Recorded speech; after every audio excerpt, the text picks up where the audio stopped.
नमस्कार। एक बार फिर से आप सभी का बहुत बहुत स्वागत है परीक्षा वर्ल्ड के इस यूट्यूब चैनल में। दोस्तों, एसएससी जीडी 2022 की परीक्षा के लिए प्रैक्टिस सेट की जो सीरीज मैंने शुरू की है उसका जो सेट नंबर 12 है उसको यहाँ पे हम कंप्लीट करने वाले हैं। पूरी तरह से यह जीके जीएस की जो प्रैक्टिस सेट की सीरीज है आपकी एसएससी जीडी 2022 की परीक्षा के लिए चलाई जा रही है। तो अभी तक मैंने 11 इंपॉर्टेंट प्रैक्टिस सेट को अपलोड कर दिया है। अगर आपने उन प्रीवियस प्रैक्टिस सेट को नहीं देखा है तो प्लीज़ जाकर उनको एक बार देख लीजिएगा। इनकी जो प्लेलिस्ट है वह बना दी गई है, अपडेट भी कर दी गई है। तो आपसे रिक्वेस्ट है कि उन सभी प्लेलिस्ट को आप एक बार जरूर देख लीजिएगा। तो चलिए आज के सेशन को शुरू करते हैं और बिना किसी देरी किए आज की प्रैक्टिस सेट को लगाना स्टार्ट करते हैं। पहला प्रश्न आपके सामने है। यहाँ पे पुराना नाम और वर्तमान नाम से प्रश्न है। स्टैटिक जीके का यह काफ़ी इंपॉर्टेंट टॉपिक है। तो आपको बताना है कि किस देश का पुराना नाम पर्सिया हुआ करता था, किसे हम पर्सिया के नाम से पूर्व में यानी कि प्राचीन समय में जानते थे।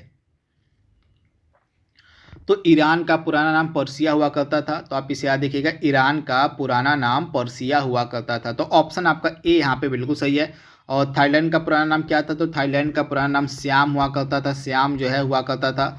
इसके बाद आपका नीदरलैंड को हम हॉलैंड के नाम से जानते थे प्राचीन समय में, यानी कि पहले हॉलैंड कहा जाता था नीदरलैंड को। इसमें से आपको बताना है कि किस स्थान को लैंड ऑफ थंडर बोल्ट के नाम से जाना जाता है। लैंड ऑफ थंडर बोल्ट के नाम से हम किसको जानते हैं? तो भूटान देश को, यानी कि ऑप्शन जो आपका डी है यहाँ पे बिल्कुल सही हो जाएगा। हमारा जो पड़ोसी देश भूटान है इसको हम लैंड ऑफ थंडर बोल्ट के नाम से जानते हैं। तो ऑप्शन आपका डी यहाँ पे बिल्कुल सही हो जाएगा। यहाँ पे पूरी डिटेल लिखी गई है, वर्तमान नाम और पुराना नाम। तो यहाँ पे देख लीजिए, थाईलैंड का पुराना नाम था श्याम, ईरान का पर्सिया था, जिम्बाब्वे का दक्षिणी रोडेशिया था, नीदरलैंड का हॉलैंड था। वहीं उपनाम और स्थान, किस स्थान का क्या उपनाम है इसको भी आइए देख लेते हैं। तो थाईलैंड को हम सफ़ेद हाथियों की भूमि कहते हैं। इसके बाद एंटिलीज का मोती कहा जाता है क्यूबा को। लैंड ऑफ थंडर बोल्ट कहा जाता है भूटान को। 7 पहाड़ियों का देश कहा जाता है रोम को। तो ये एडिशनल इन्फॉर्मेशन भी आपको साथ में याद करते हुए चलनी है। अगला प्रश्न आपके सामने है। हरिप्रसाद चौरसिया एक फेमस क्या थे? तबला वादक, सितार वादक, शहनाई वादक या बांसुरी वादक? आपको बताना है। तो हरिप्रसाद चौरसिया एक फेमस क्या थे? तो ये बांसुरी वादक थे, यानी कि ऑप्शन आपका डी यहाँ पे बिल्कुल सही हो जाएगा, बांसुरी वादक। एशिया की छत हम किसे कहते हैं? एशिया की छत किसे कहा जाता है? तो पामीर के पठार को, ऑप्शन आपका ए यहाँ पे बिल्कुल सही हो जाएगा। पामीर के पठार को हम एशिया की छत के नाम से जानते हैं। तो ऑप्शन जो आपका यहाँ पे ए है बिल्कुल सही हो जाएगा। अगला प्रश्न है, नागरिक सेवाएं दिवस, सिविल सर्विसेज डे भारत में कब मनाया जाता है, कब सेलिब्रेट किया जाता है? तो 21 अप्रैल, ऑप्शन आपका डी यहाँ पे बिल्कुल सही हो जाएगा। 21 अप्रैल का जो दिन होता है भारत में सिविल सर्विसेज डे के रूप में मनाया जाता है, सेलिब्रेट किया जाता है। तो ऑप्शन आपका डी यहाँ पे बिल्कुल सही हो जाएगा। भारत में सार्क शिखर सम्मेलन सर्वप्रथम बार किस वर्ष में आयोजित किया गया था?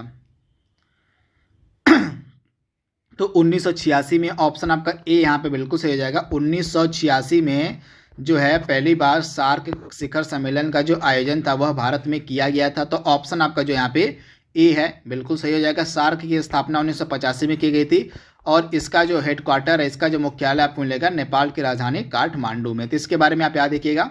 यहाँ पे वर्तमान में टोटल इसके 8 मेंबर हैं जो आपके सामने लिखे गए हैं। अफगानिस्तान, बांग्लादेश, भूटान, इंडिया, मालदीव, नेपाल, पाकिस्तान और श्रीलंका, टोटल 8 इसके सदस्य हैं सार्क के। और इसका हेडक्वार्टर आपको मिलेगा नेपाल की राजधानी काठमांडू में तथा 8 दिसंबर 1985 को जो है सार्क की स्थापना की गई थी। तो ये एडिशनल इन्फॉर्मेशन आपको याद रखनी है। अगला प्रश्न आपके सामने है। भारत के द्वारा पहले प्रयोग नहीं, नो फर्स्ट यूज की जो प्रमुख नाभिकीय नीति है और यह किस प्रधानमंत्री के कार्यकाल में अपनाई गई थी? तो नो फर्स्ट यूज की जो प्रमुख नाभिकीय नीति है यह किसके कार्यकाल में, किस प्रधानमंत्री के कार्यकाल में अपनाई गई थी? तो अटल बिहारी वाजपेयी उस समय प्रधानमंत्री थे, यानी कि ऑप्शन आपका जो यहाँ पे सी है बिल्कुल सही जगह, यानी कि हम पहले परमाणु हथियारों का प्रयोग नहीं करेंगे। नो फर्स्ट यूज की जो नीति है यह अपनाई गई थी अटल बिहारी वाजपेयी के शासनकाल में, उस समय ये प्रधानमंत्री हुआ करते थे। तो इसके बारे में आप याद रखिएगा। वायु संरक्षण एवं प्रदूषण नियंत्रण अधिनियम किस वर्ष में बना था? तो वायु संरक्षण एवं प्रदूषण नियंत्रण अधिनियम आपका बना था 1981 में, 1981 में, यानी कि ऑप्शन जो आपका यहाँ पे डी है बिल्कुल सही हो जाएगा। वहीं आपका जो पर्यावरण संरक्षण अधिनियम है, इन्वायरमेंट एक्ट है, वह आपका 1986 में बना था। तो दोनों आपको याद रखना है। वायु संरक्षण एवं प्रदूषण नियंत्रण अधिनियम पूछ ले तो 1981 हो जाएगा। वहीं पर्यावरण अधिनियम पूछ लेता आपका, जिसको हम अम्ब्रेला एक्ट के नाम से भी जानते हैं, वो आपका 1986 हो जाएगा। अगला प्रश्न आपके सामने है, निम्नलिखित में से कौन क्षेत्रीय परिषद की अध्यक्षता करता है? क्षेत्रीय परिषद की अध्यक्षता किसके द्वारा की जाती है? तो हमारे जो होम मिनिस्टर होते हैं, हमारे जो गृह मंत्री होते हैं, उन्हीं के द्वारा जो है क्षेत्रीय परिषद की अध्यक्षता की जाती है। यानी कि ऑप्शन जो आपका बी यहाँ पे दिया गया है बिल्कुल सही हो जाएगा, होम मिनिस्टर ऑफ इंडिया। संपत्ति का अधिकार निम्नलिखित में से कौन सी श्रेणी में सम्मिलित है? इसके बारे में मैंने आपको बहुत बार पढ़ाया हुआ है। अगर आप डेली बेसिस पर हमारी क्लास को फॉलो करते होंगे प्रैक्टिस सेट वाली, तो आसानी से आप इसका जवाब दे सकते हैं। तो सबसे पहले आइए बात कर लेते हैं संपत्ति के अधिकार के बारे में। तो पहले यह जो है पहले हमारे फंडामेंटल राइट्स टोटल कितने हुआ करते थे? हमारे मौलिक अधिकार टोटल 7 हुआ करते थे, जिनमें से एक संपत्ति का अधिकार भी हमारा मौलिक अधिकार हुआ करता था। लेकिन अब संपत्ति के अधिकार को मौलिक अधिकारों की श्रेणी से हटाकर इसको अब यह कानूनी अधिकार बना दिया गया। यानी कि ऑप्शन आपका डी, ऑप्शन आपका ए यहाँ पे बिल्कुल सही है। एक अमेंडमेंट किया गया था, 44th अमेंडमेंट। 44वां जो संविधान संशोधन अधिनियम 1978 का, इसी 44वें संविधान संशोधन अधिनियम के तहत ही संपत्ति के अधिकार को मौलिक अधिकार की श्रेणी से हटाकर कानूनी अधिकार बना दिया गया। तो ये चीज़ आपको पता होनी चाहिए। यानी कि वर्तमान में हमारे फंडामेंटल राइट 6 हैं, पहले 7 हुआ करते थे। इनमें से एक जो संपत्ति का अधिकार था उसको फंडामेंटल राइट्स यानी कि मौलिक अधिकारों की श्रेणी से हटाकर एक कानूनी अधिकार बना दिया गया। तो इसके बारे में आप याद रख सकते हैं। अगला प्रश्न आपके सामने है, निम्नलिखित में से कौन भारत के मानवाधिकार आयोग के प्रथम अध्यक्ष थे? ह्यूमन राइट्स कमीशन के पहले अध्यक्ष पूछे जा रहे कौन थे? तो पहले अध्यक्ष थे रंगनाथ मिश्रा, न्यायमूर्ति रंगनाथ मिश्रा। यानी कि ऑप्शन आपका डी जो है बिल्कुल सही जाएगा। ये मानवाधिकार आयोग के प्रथम अध्यक्ष हुआ करते थे। लोक लेखा समिति में कितने सदस्य लोकसभा से निर्वाचित किए जाते हैं? लोक लेखा समिति में कितने सदस्य जो है लोकसभा से निर्वाचित किए जाते हैं? इंपॉर्टेंट प्रश्न है, डायरेक्टली आपसे पूछा जा सकते हैं इसके बारे में। तो पब्लिक अकाउंट्स कमेटी की यहाँ पे बात हो रही है। पब्लिक अकाउंट्स कमेटी इसको हम बोलते हैं, लोक लेखा समिति हम इसको बोलते हैं, जिनमें टोटल आपके 22 मेंबर होते हैं, 22 सदस्य होते हैं कुल, जिनमें से 15 सदस्य आपकी लोकसभा के और 7 सदस्य 7 मेंबर आपके राज्यसभा से होते हैं। तो ये चीज़ आपको याद रखनी है। लोक लेखा समिति पब्लिक अकाउंट्स कमेटी में टोटल 22 मेंबर होते हैं, जिनमें से 15 मेंबर आपके लोकसभा के और 7 मेंबर आपके राज्यसभा के होते हैं। तथा लोक लेखा समिति का अध्यक्ष हमेशा जो है विपक्षी दल का नेता होता है। आप याद देखिएगा, लोक लेखा समिति का जो अध्यक्ष है हमेशा विपक्षी दल का नेता यानी कि अपोनेंट का जो लीडर होता है वही लोक लेखा समिति का अध्यक्ष भी होता है। तो राइट आंसर आपका क्या हो जाएगा? 15 मेंबर, यानी कि लोकसभा के 15 सदस्य इसमें होते हैं। तो आप इसे याद देखिएगा, टोटल 22 होते हैं, जिनमें से 15 लोकसभा के और 7 राज्यसभा के होते हैं। इसके अलावा एक और समिति होती है, इसका नाम है प्राक्कलन समिति। इसके बारे में भी आप याद देखिएगा, एक समिति होती है आपकी प्राक्कलन समिति। इसमें कुल आपके 30 मेंबर होते हैं। प्राक्कलन समिति में टोटल आपके 30 मेंबर होते हैं और ये 30 मेंबर जो हैं सिर्फ लोकसभा के ही होते हैं। तो इसके बारे में आप याद रखिएगा। अगला प्रश्न आपके सामने है, कांग्रेस के द्वारा भारत की पूर्ण स्वतंत्रता के लक्ष्य की घोषणा किस अधिवेशन में की गई थी? पूर्ण स्वतंत्रता के लक्ष्य की घोषणा किस अधिवेशन में की गई थी? तो लाहौर अधिवेशन 1929। आप याद देखिएगा, कांग्रेस का जो लाहौर अधिवेशन 1929 था, इसमें जो है पूर्ण स्वराज की मांग करी गई थी कांग्रेस के द्वारा। तथा इसकी अध्यक्षता किसके द्वारा की गई थी? तो पंडित जवाहरलाल नेहरू के द्वारा। जवाहरलाल नेहरू के द्वारा जो है इस लाहौर सेशन की अध्यक्षता करी गई थी। तो ये चीज़ आपको याद रखनी है। और जिस पदार्थ में बड़ी संख्या में मुक्त इलेक्ट्रॉन होते हैं और कम प्रतिरोध दर्शाता है, तो उस पदार्थ को हम क्या कहते हैं? तो उस पदार्थ को हम चालक कहते हैं। चालक में क्या होता है? चालक में जो है बहुत बड़ी संख्या में मुक्त इलेक्ट्रॉन होते हैं और वह कम प्रतिरोध दर्शाता है। तो ऑप्शन आपका सी यहाँ पे बिल्कुल सही जाएगा, चालक। अगला प्रश्न आपके सामने दिया गया है, निम्नलिखित में से स्वदेशी व हिंदी का समर्थन करने वाला प्रथम संगठन कौन था? स्वदेशी व हिंदी का समर्थन करने वाला पहला संगठन। तो आर्य समाज हो जाएगा। ऑप्शन आपका ए यहाँ पे बिल्कुल सही हो जाएगा। स्वामी दयानंद सरस्वती के द्वारा जो है आर्य समाज की स्थापना करी गई थी तथा आर्य समाज पहला ऐसा संगठन था जिसके द्वारा स्वदेशी व हिंदी का भरपूर समर्थन किया गया था। तो ऑप्शन आपका ए यहाँ पे बिल्कुल सही हो जाएगा। इसके बाद सुलह कुल का सिद्धांत जो है निम्नलिखित में से किसके द्वारा प्रतिपादित किया गया था? सुलह कुल का सिद्धांत किसके द्वारा प्रतिपादित किया गया था? तो राइट आंसर क्या हो जाएगा? अकबर के द्वारा। अकबर के द्वारा जो है सुलह कुल का सिद्धांत प्रतिपादित किया गया था। तो ऑप्शन आपका डी यहाँ पे 100% सही है। अगला प्रश्न आपके सामने है, निम्नलिखित में से कौन पूर्ण आंतरिक परावर्तन का एग्जाम्पल नहीं है, उदाहरण नहीं है? तो हीरे का चमकना पूर्ण आंतरिक परावर्तन का उदाहरण है। कांच में पड़ी दरार का चमकना पूर्ण आंतरिक परावर्तन का उदाहरण है। जल में परखनली का चमकना भी आपका टोटल इंटरनल रिफ्रैक्शन यानी कि पूर्ण आंतरिक परावर्तन का एग्जाम्पल है। लेकिन आकाश में तारों का टिमटिमाना, आप याद देखिएगा, आकाश में तारों का टिमटिमाना जो है पूर्ण आंतरिक परावर्तन का एग्जाम्पल नहीं है। तो ऑप्शन आपका सी यहाँ पे बिल्कुल सही हो जाएगा। निम्नलिखित में से कौन एल्यूमिनियम का अयस्क नहीं है? इसमें से कौन एल्यूमिनियम का अयस्क नहीं है? तो बॉक्साइट है, क्रायोलाइट है, कीओलीन है, लेकिन कीसेराइड जो है यह एल्युमिनियम का अयस्क नहीं है। तो ऑप्शन आपका डी यहाँ पे बिल्कुल सही जाएगा, ऑप्शन डी। अगला प्रश्न आपके सामने है, गहरे समुद्र में गोताखोरों के द्वारा सांस लेने के लिए किसका प्रयोग किया जाता है? तो ऑक्सीजन और हीलियम दोनों का, आप याद देखिएगा, ए और बी आपका बिल्कुल सही जाएगा। ऑक्सीजन व हीलियम दोनों का जो प्रयोग है गहरे समुद्र में गोताखोरों द्वारा सांस लेने के लिए किया जाता है। तो ऑप्शन आपका सी यहाँ पे बिल्कुल सही हो जाएगा।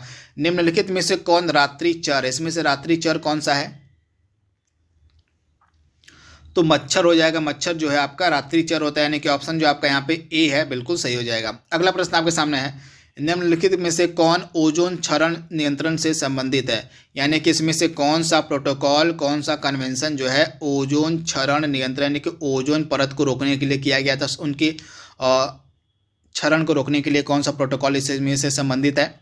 तो वियना कन्वेंशन हो जाएगा, मॉन्ट्रियल प्रोटोकॉल हो जाएगा, किगाली समझौता हो जाएगा। ये तीनों जो आपके प्रोटोकॉल या समझौता हैं या कन्वेंशन है, ये तीनों ही आपके ओजोन परत के बचाव के लिए किए गए थे। तो आप इसे याद रखिए, यानी कि ओजोन क्षरण नियंत्रण से संबंधित ये तीनों ही हैं, वियना कन्वेंशन, मॉन्ट्रियल प्रोटोकॉल और किगाली समझौता।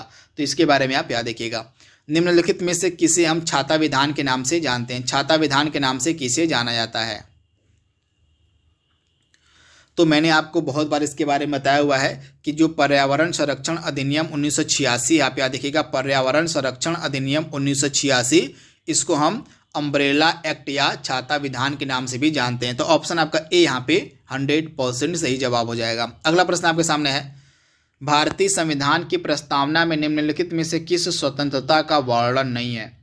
भारतीय संविधान यानी कि हमारे जो प्रियम्बल है, हमारे प्रियम्बल में किस प्रकार की लिबर्टी यानी कि किस प्रकार की स्वतंत्रता का वर्णन नहीं है?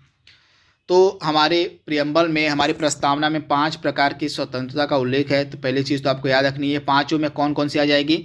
विचार और अभिव्यक्ति की स्वतंत्रता, धर्म और उपासना की स्वतंत्रता, विश्वास की स्वतंत्रता। तो ये 5 प्रकार की स्वतंत्रताओं का उल्लेख हमारी प्रस्तावना में, लेकिन प्रतिष्ठा और अवसर की स्वतंत्रता का जिक्र यहाँ पे आपको देखने को नहीं मिलेगा। तो आप इसे याद रखिएगा, इंपॉर्टेंट ऑप्शन सी आपका बिल्कुल सही हो जाएगा। निम्नलिखित में से कौन कैबिनेट मिशन के सदस्यों में शामिल नहीं था? तो कैबिनेट मिशन भारत कब आया था? तो आप याद रखिए, कैबिनेट मिशन जो है 24 मार्च 1946 को, 24 मार्च 1946 को कैबिनेट मिशन जो है दिल्ली पहुंचता है। तो इसके बारे में आप याद रखिएगा, 24 मार्च 1946 को कैबिनेट मिशन दिल्ली पहुंचा और इसमें 3 सदस्य थे। एक था सर स्टेफोर्ड क्रिप्स, दूसरा था एवी अलेक्जेंडर, तीसरा था पैथिक लॉरेंस। लेकिन लिथगो जो है और कैबिनेट मिशन का सदस्य नहीं था, मेंबर नहीं था। तो ऑप्शन आपका डी यहाँ पे बिल्कुल सही हो जाएगा।